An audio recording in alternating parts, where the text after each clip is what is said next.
Jung discovered 7 psychological environments that destroy 90% of people's mental strength. These aren't physical places. They're mental traps you enter every day without realizing it. Most people spend years in these spaces, wondering why they feel drained, anxious, or lost. They blame themselves, but Jung knew the truth. Certain environments literally rewire your brain to work against you. In 1961, Jung treated a patient who seemed perfectly normal, but was slowly losing his mind. Jung traced the problem back to 7 specific psychological spaces this man inhabited daily. Once Jung helped him recognize and escape these mental traps, his patient transformed completely. Today, I'll show you exactly which places are breaking your mind, how to recognize when you're trapped in them, and Jung's escape protocol that can save your sanity. Because what Jung discovered about these dangerous spaces will change how you see every relationship, every room, and every decision for the rest of your life.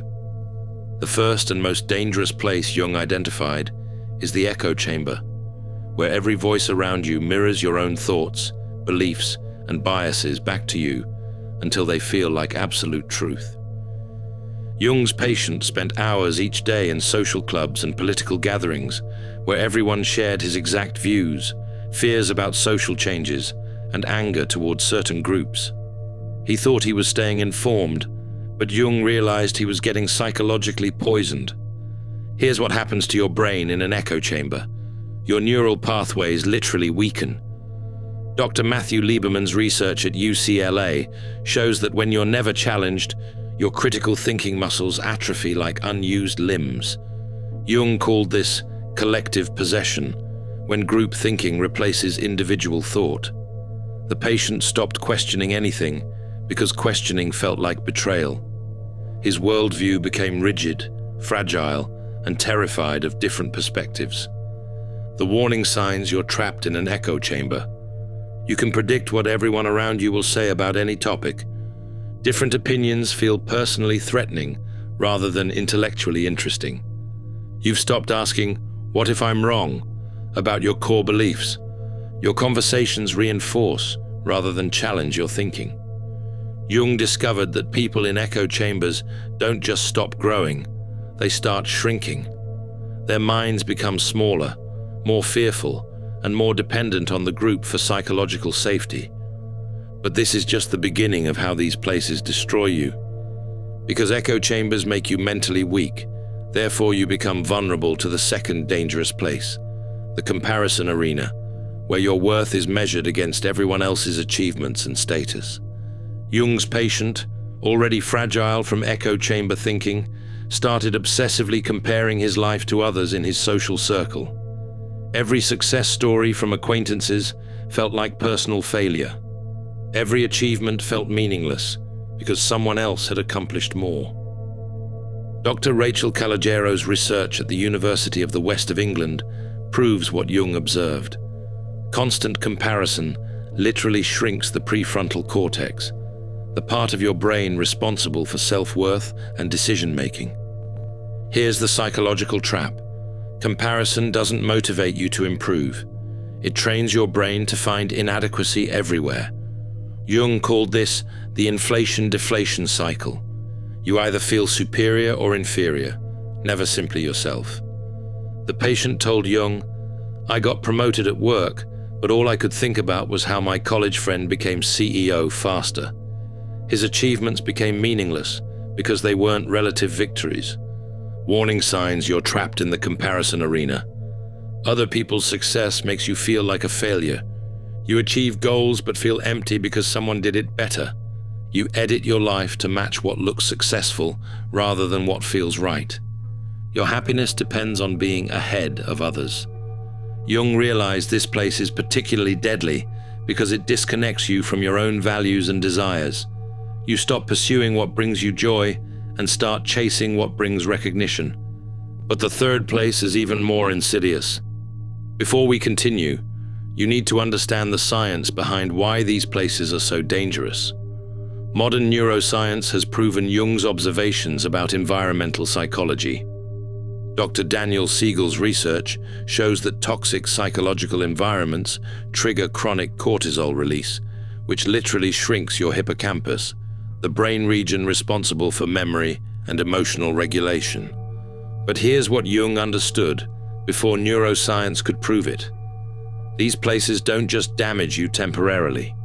They rewire your default mental state. Spend enough time in toxic psychological environments, and your brain starts recreating their patterns even when you're alone. Jung's patient developed what neuroscientists now call learned helplessness.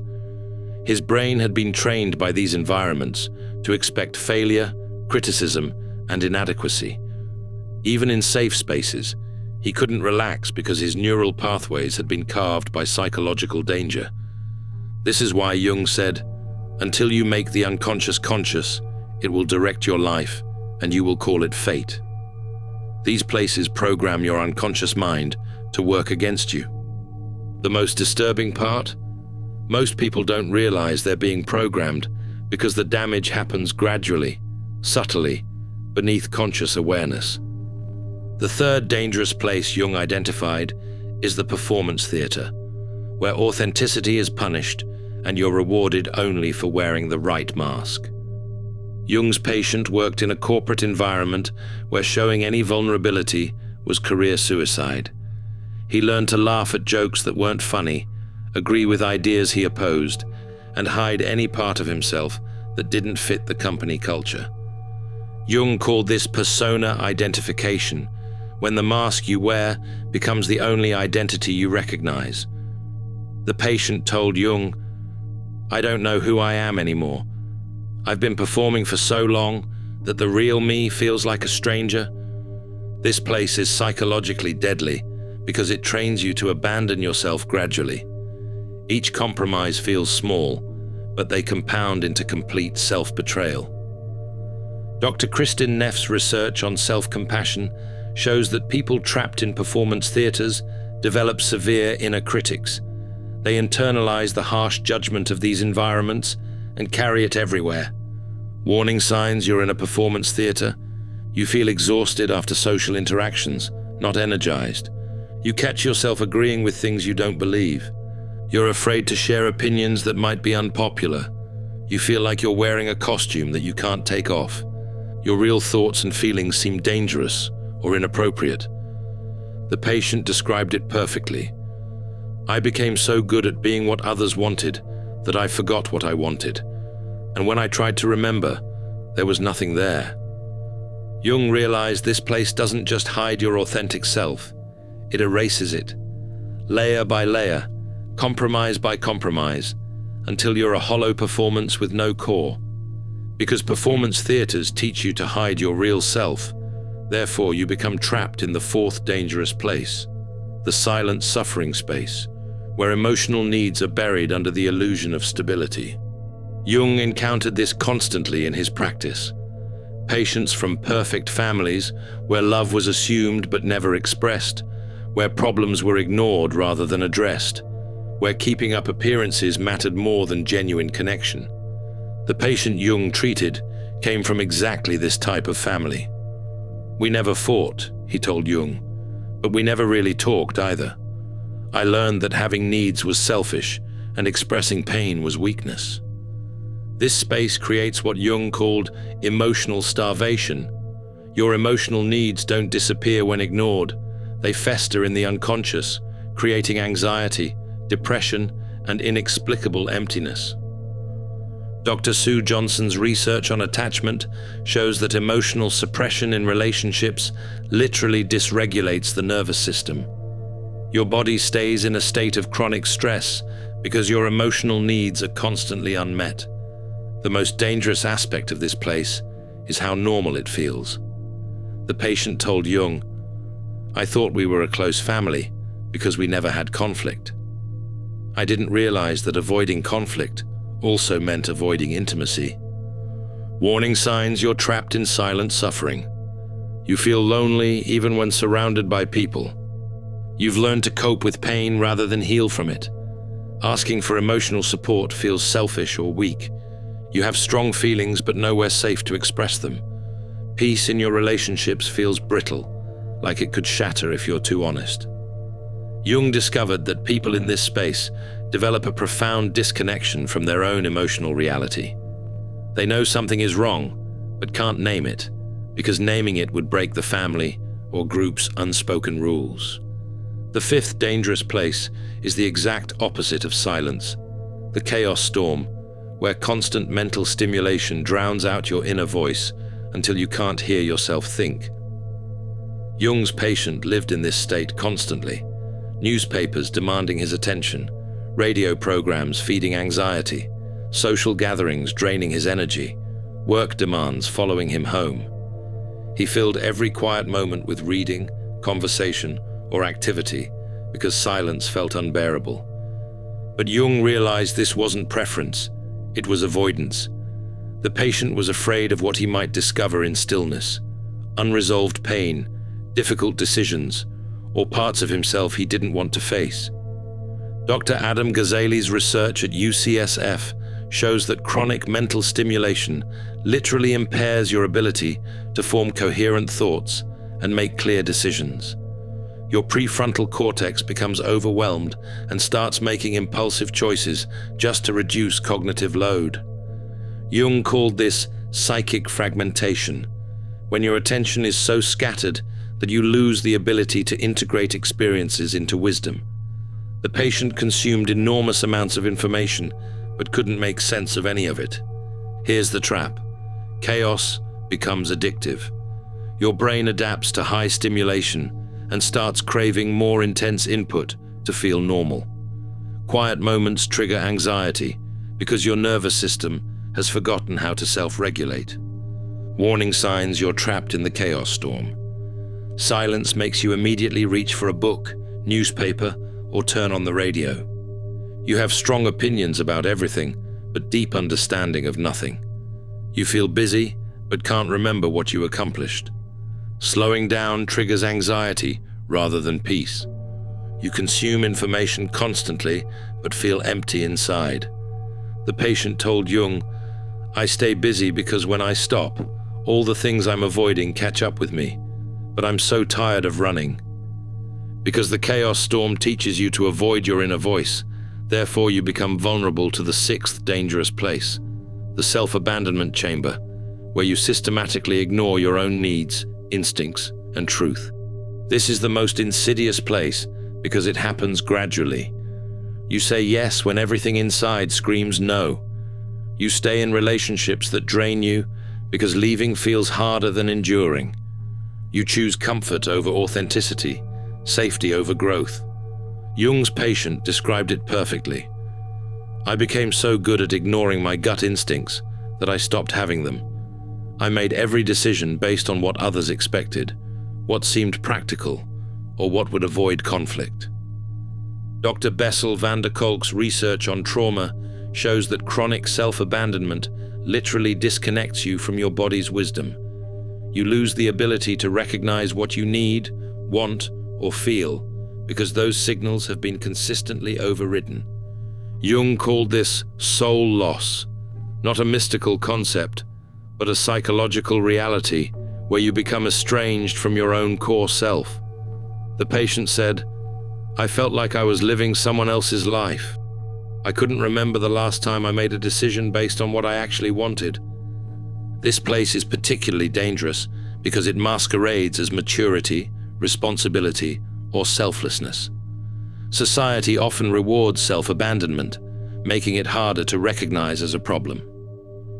Warning signs you're in the self-abandonment chamber. You can't remember the last time you checked in with your own feelings. Your decisions are based on what's expected rather than what feels right. You've stopped having preferences about things that used to matter to you. You feel like you're living on autopilot. When someone asks what you want, you genuinely don't know. Jung realized this place creates a terrifying emptiness. The patient told him, "I succeeded at everything I was supposed to want, but I felt completely hollow inside. I didn't know who I was beneath all the should-dos and have-tos." The seventh and most dangerous place Jung identified exists entirely within your own mind. The shadow basement, where you've locked away parts of yourself you're too afraid or ashamed to face. Jung's patient had spent years avoiding this internal space. Every time painful memories, shameful thoughts, or difficult emotions surfaced, he pushed them down into what Jung called the personal unconscious. But Jung discovered something terrifying. What you bury doesn't stay buried. It grows stronger in the darkness, influencing your behavior in ways you don't understand. The patient found himself sabotaging relationships, overreacting to minor slights, and repeating patterns he swore he'd never repeat. Dr. Peter Levine's research on trauma shows that unprocessed emotional content literally lives in your nervous system, creating chronic dysregulation until it's consciously integrated. Jung called this shadow possession, when the parts of yourself you've rejected start controlling your life from the unconscious.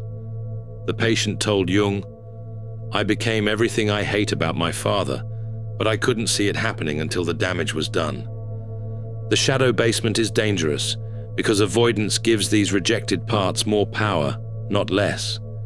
They manifest as projection, addiction, sudden rage, or inexplicable self-sabotage.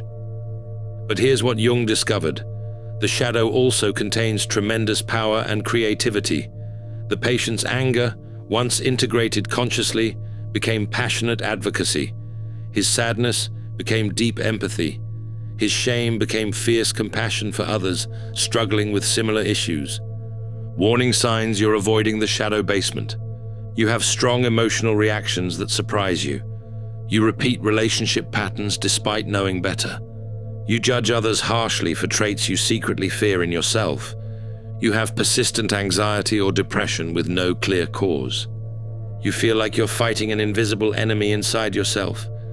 Jung realized that healing requires descending into this basement, not with self-judgment, but with curiosity and compassion.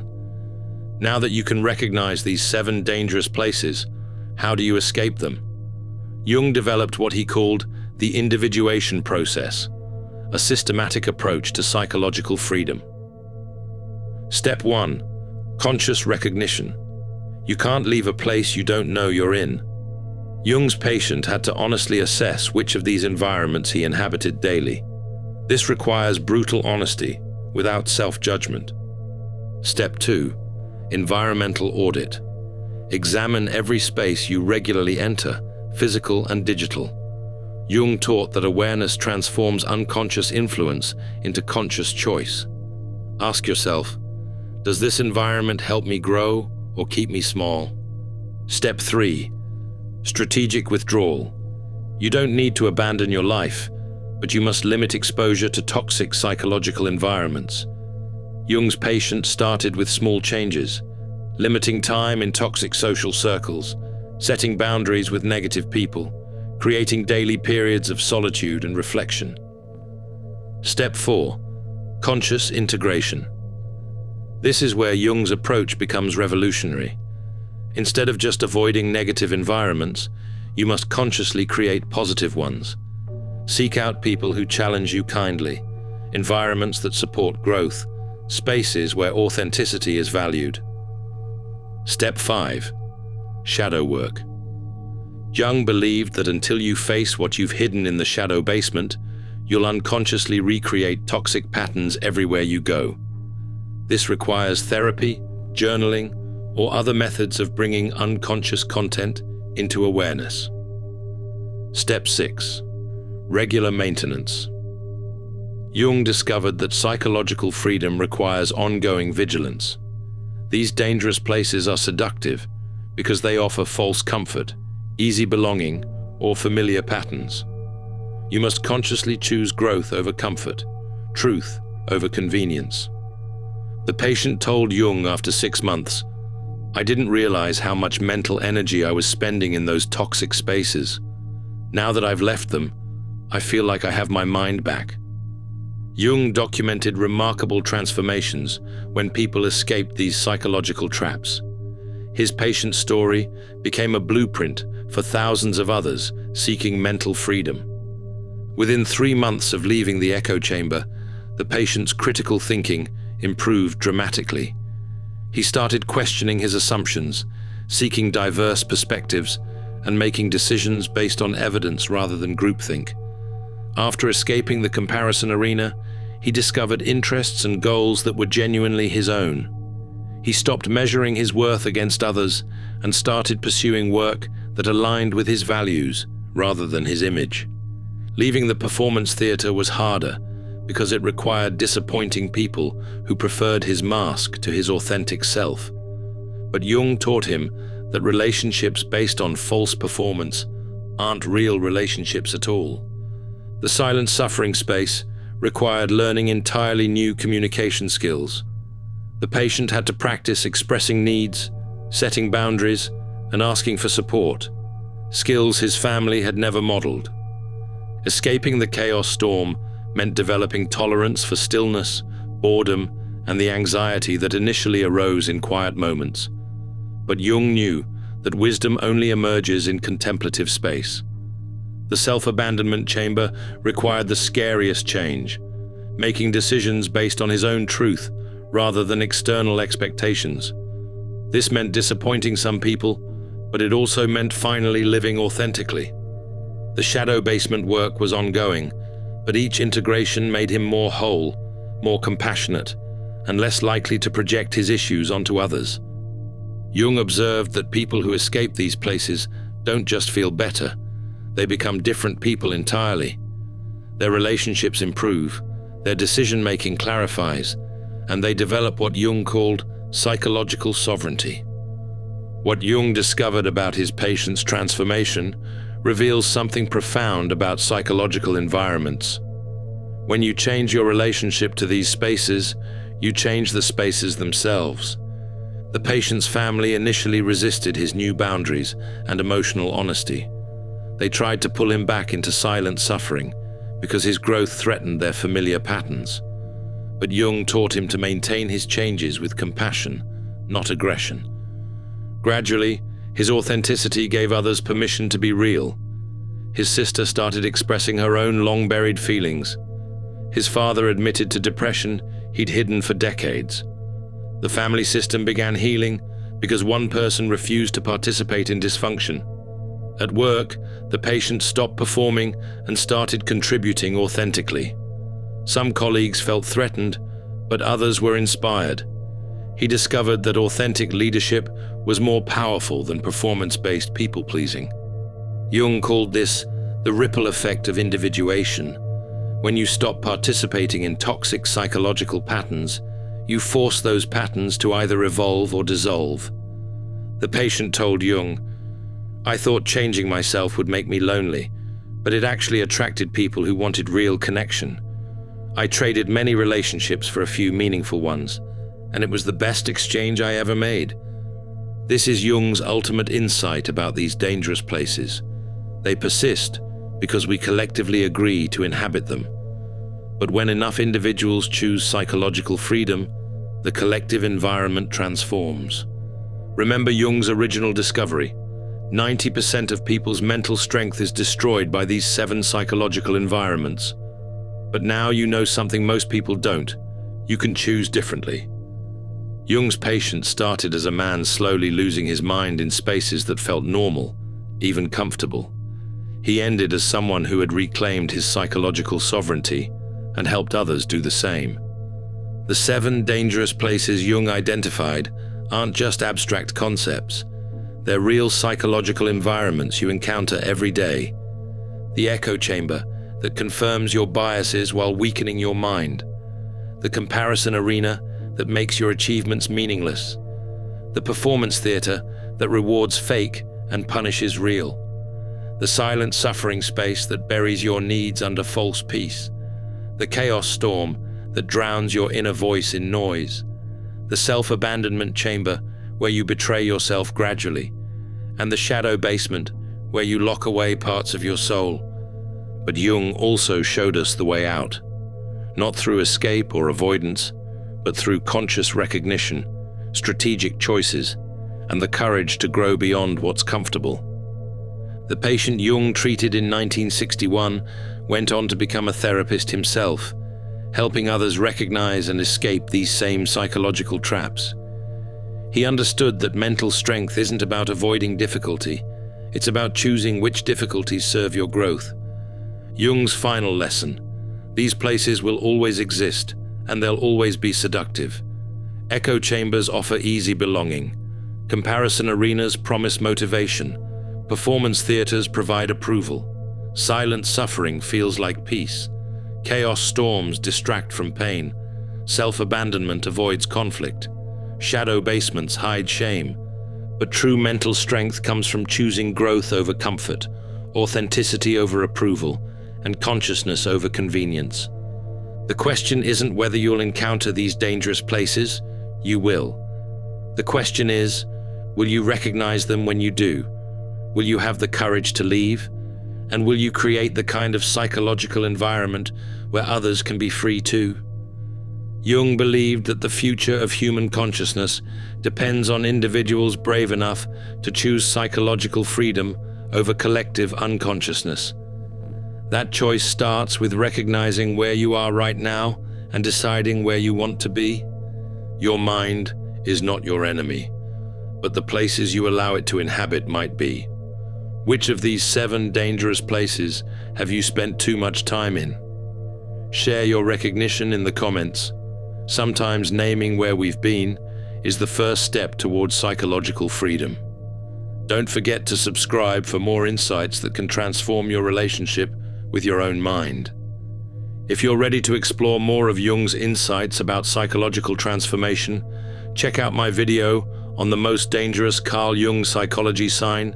Stay alert, where I reveal the warning signs that indicate someone is projecting their unconscious shadow onto you, and why immediate withdrawal might be your only protection. Thank you for watching. See you in the next dimension.